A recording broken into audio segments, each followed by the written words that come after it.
네, 안녕하세요. 2023년 소이오일 마스터 프로그램 챕터 1 지질의 구성과 역량 강의를 맡은 부석대학교 정문웅입니다. 이번 챕터에서는 제일 처음에 지질의 정의, 그리고 지질이 어떻게 분류될 수 있느냐, 그 다음에 그 구성은 어떻게 되어 있느냐 등을 먼저 살펴볼 거고요. 그 다음에 지질의 영양학적인 여러 가지 기능, 콩기름과 고올레산 콩기름의 특성을 살펴보겠습니다. 우선 지질의 정의를 먼저 보겠습니다.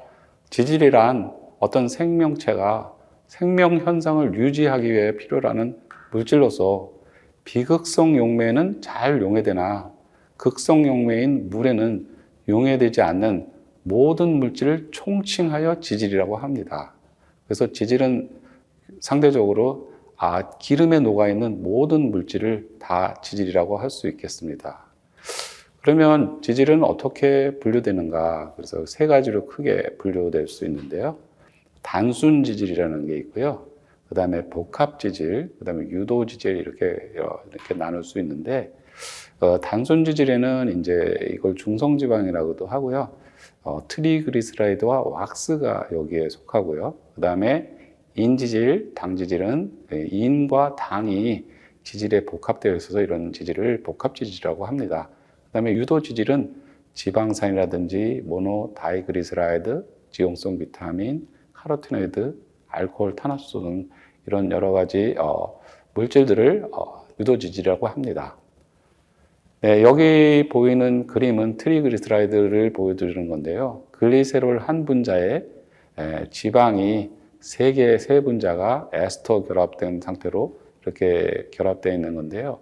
이 트리그리스라이드는 우리가 섭취하는 식용유의 98% 정도를 이 트리그리스라이드로 차지하고 있습니다. 이번에는 왁스류인데요. 왁스류는 이렇게 알코올에 그 지방산이 에스터로 결합되어 있거나 스테롤의 지방산이 또는 비타민 A의 지방산이 이 한 개씩 결합되어 있는 형태를 왁스류라고 합니다. 그 다음은 이번에는 인지질인데요. 인지질은 여기에서 보시는 바와 같이 지질에 인이 이렇게 붙어 있어요. 그래서 인 다음에 또 어떤 물질들이 조그만 것들이 붙어 있는데 이렇게 붙어 있는 종류에 따라서 다양한 종류의 인지질이 존재할 수 있고요.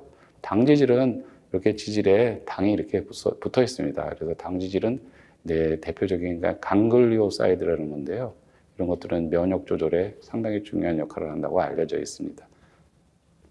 네, 그리고 이제 유도지질에는 여기에서 보시다시피 지방산이라든지, 그 다음에 비타민 E, 그 다음에 탄화수소, 스코알린이라고 하죠. 요게 이제 예를 들면은 그 항암 물질로 알려져 있는 건데요. 이거라든지, 그 다음에 폴리코사놀이라든지 이런 기능성 물질이죠. 그 다음에 다양한 스테롤류라든지 비타민 A, 그 다음에 카로테노이드 등 이렇게 다양한 기능성을 갖는 물질들 다 지질에 속하고요. 이것들은 유조 지질의 한 종류입니다.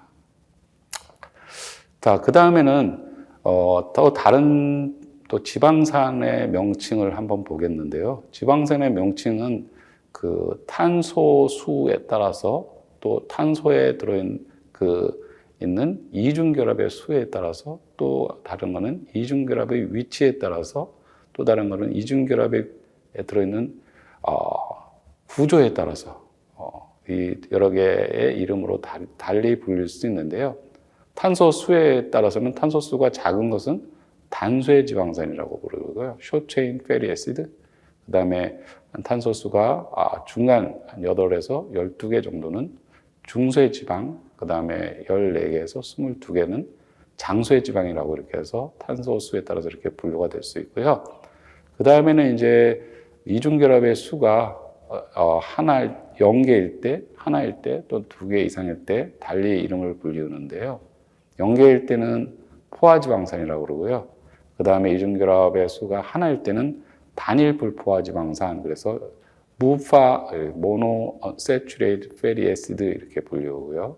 그 다음에 2개 이상일 때는 푸파, 그래갖고 폴리 언세츄레이트 패리 애시드 이렇게 불리웁니다. 그리고 이중결합의 위치에서는 탄소수의 이중결합이 끝에서부터 세 번째 탄소에 있을 때는 오메가3, 이 오메가라는 뜻 자체가 끝이라는 뜻이거든요. 끝에서 세 번째 이중결합이 있는 경우, 그다음에 여섯 번째에 있는 경우, 아홉 번째에 있는 경우에 따라서 오메가3, 6, 9 이렇게 이름이 지어져 있고 그리고 그렇게 분류되고 있습니다. 그 다음에 이제 그 이중결합에 수소가 붙는 위치에 따라서 같은 방향으로 수소가 붙어 있으면 시스, 또 반대 방향으로 붙어 있으면 트랜스 지방이라고 이렇게 분류되고 있습니다. 여기에는 이제 단세, 중세, 장세 지방산의 구조를 보여준 거고요. 맨 오른쪽에 보면은 COOH라는 게 있는데, 요거는 카르복실기라고 그러고요. 맨 왼쪽에 있는 거는 이제 말단 메틸기라고 불립니다. 네, 이번 경우는 포화지방산의 구조를 보인 거고요. 여기 보면 팔미트산이라는 게 있고 스티아르산이 있는데 대표적인 포화지방산이고요. 여기 팔미트산에 C16-0이라고 있는데 앞에 있는 16은 탄소의 개수를 의미하는 거고 뒤에 0은 이중결합의 개수를 의미합니다. 그래서 여기에 0이니까 이중결합이 없는 거죠, 둘 다. 그래서 이거는 포화지방산에 속하게 됩니다. 이번에는 이제 이중결합의 위치를 나타내는 건데요. 맨 위에는 올레산, 그 다음에는 리놀레산, 그 다음에는 리놀렌산인데요. 각각 이중결합이 하나, 둘, 세 개가 있죠. 그래서 하나 있는 거는 이제 모노 언세츄레이티드 패리 에스드. 그래서 또 두 개 있고 세 개 있는 거는 이제 다가 불포화 지방산 이렇게 부르고 폴리 언세츄레이티드 패리 에스드라고 하는데 그 끝에서 보면은 이중결합의 위치가 맨 위에 거는 아홉 번째, 그 다음 거는 여섯 번째, 그 다음 거는 세 번째 있습니다. 그래서 각각 오메가9, 오메가6, 오메가3 지방산이 되겠습니다. 이 경우는 시스와 트랜스 지방산의 구조를 나타낸 거고요. 왼쪽에 있는 시스 지방산은 수소가 같은 방향으로 놓여 있는 걸 볼 수 있고요. 이거는 이제 자연계에서는 거의 다 시스 지방산으로 존재하고요. 그 다음에 오른쪽에 보면 트랜스 지방산이라는 게 있는데 이거는 이제 수소가 이중결합의 반대 방향으로 서로 위치하고 되어 있는데 이 트랜스 지방은 어떤 높은 온도에서 가공하거나 수소 경화를 할 때 생성되는 걸로 알려져 있고요. 이 트랜스 지방은 건강에 유해한 지방산으로 알려져 있습니다. 이번에는 PMS 분류에 따른 지방산의 종류를 보고요. 그 다음에 이런 지방산들이 어디에 많이 들어있는가 이런 거를 나타내는 표입니다. P라는 거는 이제 맨 밑에서 맨 위에 보시다시피 다가 불포화 지방산이고요. M은 단일 불포화 지방산, S는 포화 지방산을 의미합니다. 그래서 영어의 약자고요. 이 폴리 언세츄레이티드 패리 애시드 여기는 오메가3, 오메가6가 있고요. 단일 불포화 지방산에는 오메가9이 있겠죠. 그리고 이제 포화 지방산에는 스티아르산과 팔미트산 이런 산들이 있는데 오메가3는 대표적으로 리놀렌산, 그다음에 DHA, EPA 이런 것들이 들어 있는데요. 리놀렌산은 들기름에 또 특히 콩기름에 카놀라유에 많이 들어 있어요. 그리고 이제 이래서 이제 이거는 식물 유래 오메가3 지방산이라고 할 수 있고요. DHA나 EPA는 어유에 많이 들어있는 오메가3입니다. 그다음에 오메가6는 리놀레산, 그다음에 아라키돈산이 있는데요. 이런 것들은 이제 각각 콩기름, 카놀라유, 옥수수 같은 일반적인 식용유에 많이 들어있고 아라키돈산은 일반 식용유에는 거의 들어있지 않습니다. 그다음에 오메가9 올레산은 올리브유나 동백씨유, 그 다음에 이제 고올레산 콩기름에 굉장히 많이 들어있는 그런 지방산의 일종이고요. 포화 지방산은 이제 우지나 돈지, 팜유 이런 고체 기름에 많이 들어있는 지방산이 되겠습니다. 이번에는 이제 이들 지질이 어떤 영양적인 기능을 갖고 있는지 보겠습니다. 지질의 일반적인 체내 기능을 보면은요, 농축된 에너지원이다. 그 다음에 체온과 그 다음에 체온을 유지하고 보온을 하고 외부의 충격으로부터 우리 몸을 보호하는 기능을 갖고 있다. 그 다음에 세포막이나 뇌신경세포, 그 다음에 호르몬이 아주 중요한 구성 성분으로 반드시 섭취해야 되는 거고요. 그 그 다음에 이제 지용성 비타민을 제공하고 또 그 흡수에 도움을 주는 그런 기능을 갖고 있고, 뿐만 아니라 식용유는 맛과 향을 제공하죠. 그 다음에 또 먹고 나면 굉장히 큰 만족감을 주게 됩니다. 왜냐하면 이 식용유를 섭취하게 되면 이 소장에서 CCK라는 만족감을 주는 호르몬이 분비해갖고 포만감을 제공하게 됩니다. 그리고 이번에는 이제 필수 지방산의 일반적인 생리 활성을 한번 보겠는데요. 세포막의 안정성을 유지한다. 왜냐하면 필수 지방산이라는 것은 이제 굉장히 플렉서빌리티가 높습니다. 그러니까 쉽게 얘기하면 잘 움직일 수 있고요. 그래서 세포막을 움직이는 유동성 높이고 또 그다음에 유연성을 높이고 투과성을 높이는데 아주 중요한 역할을 합니다. 그리고 또 혈중 콜레스테롤을 감소시키고요. 그다음에 두뇌 발달과 시각을 유지하는 데 아주 중요한 역할을 하고요. 뿐만 아니라 혈전을 예방하는 역할을 하게 됩니다. 필수지방산에, 그러면 이런 필수지방산의 종류는 어떤 것들이 있는가? 이 세 가지가 알려져 있습니다. 리놀레산, 리놀렌산, 또 아라키돈산이 이 세 가지가 있는데요. 여기에 보면 리놀레산은 C18-2라고 해서 이중결합이 2개고 탄소수가 18개이죠. 그리고 N6라고 그러는데 N6는 오메가6하고 같은 말입니다. 그래서 사람들은 이게 N이 뭔가 이렇게 오해할 수 있는데 N은 오메가하고 동일한 말입니다. 그 다음에 리놀렌산은 N3, 오메가3고요. 그 다음에 아라키돈산은 오메가6 지방산이 되겠습니다. 그러면 현재 우리나라에서 그 한국인의 섭취 기준은 어떤 것들이 있는가를 한번 먼저 살펴보겠습니다. 2020년에 제정된 섭취 기준인데요. 지질 섭취량을 총 에너지의 퍼센트로 봤을 때 15에서 30% 정도 섭취하는 게 좋다 하는 거고요. 포화지방산은 그 중에서 7% 미만으로 섭취하라 하는 거고요. 그다음에 트랜스지방산은 1% 미만으로, 그다음에 콜레스테롤은 300mg 미만으로 섭취하는 게 좋다고 섭취 기준을 설정된 바 있습니다.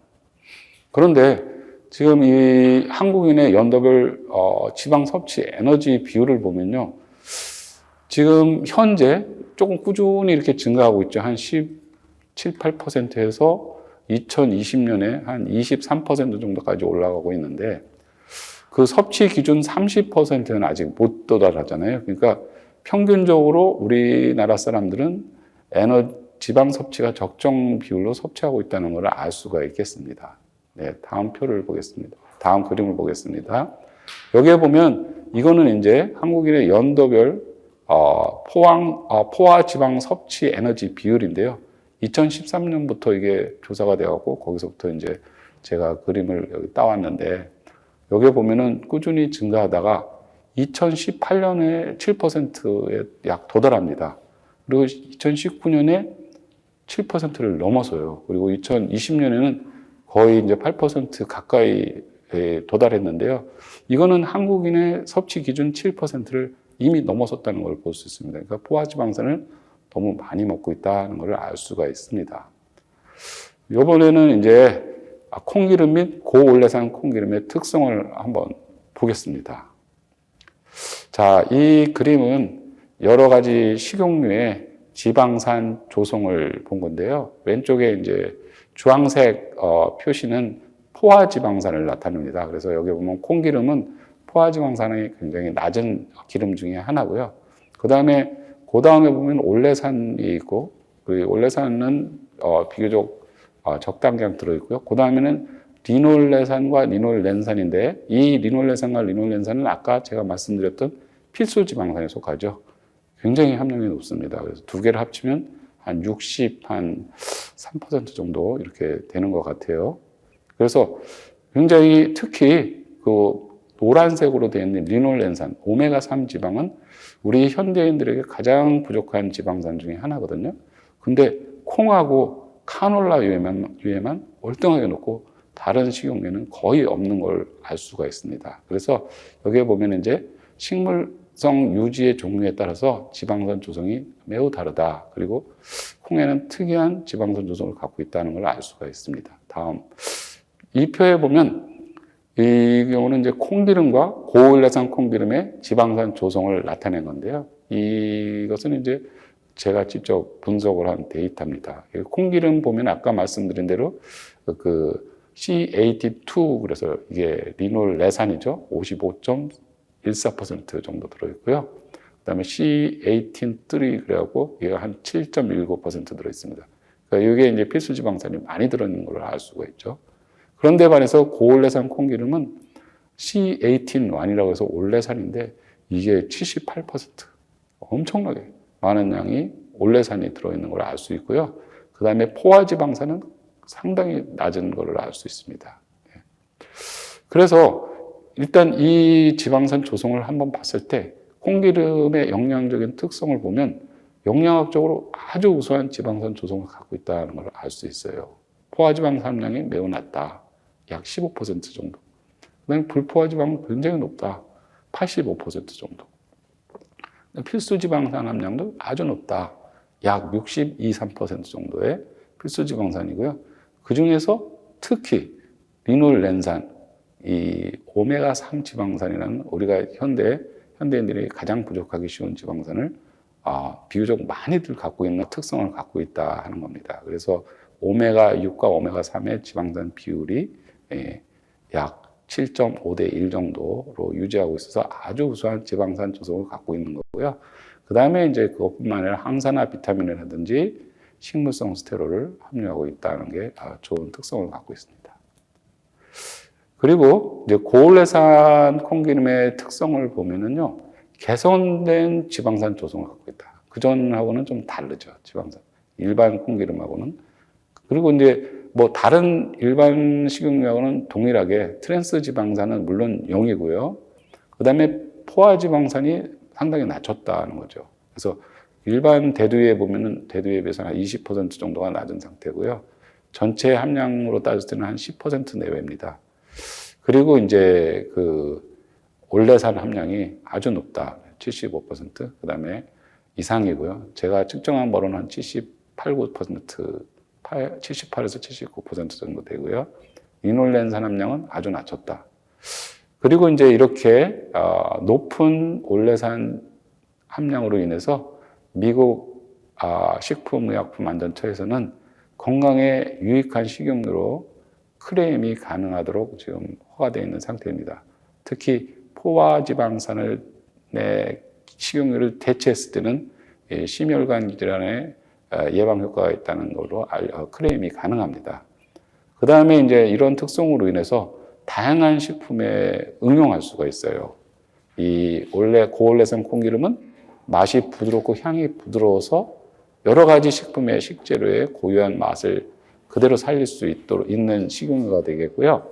산화 안정성이 아주 높아서 튀김 또는 장기간 유통되는 식품에 응용이 가능하고 발연점이 높고 그래서 튀김류로 적합하고 또 액상이기 때문에 관리가 편합니다. 그래서 이거는 상당히 중요한 기능 중에 하나고요.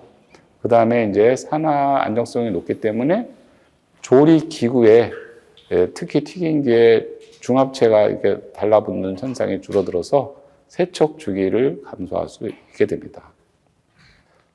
이 표는 각종 식용유 지방산 조성에 기반한 내재적 산화 안정성을 비교한 표입니다. 여기에 보면은 이제 IOS라는 값이 있는데요.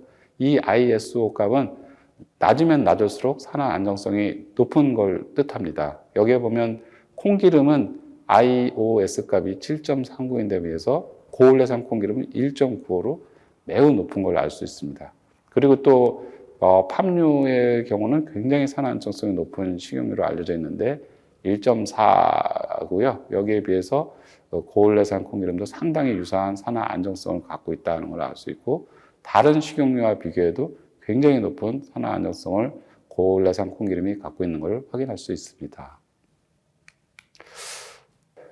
실제 OSI라는 값으로 산화 안정성을 측정한 데이터인데요. 요거는 이제 OSI가 시간의 단위인데요. 이것은 값이 크면 클수록 산화 안정성이 높은 걸 의미합니다. 그래서 일반 콩기름, 카놀라유, 옥수수에 비해서 아주 월등하게 산화 안정성이 높은 걸 확인할 수 있습니다. 자, 이렇게 해서 제1장 강의를 모두 마치겠습니다. 감사합니다.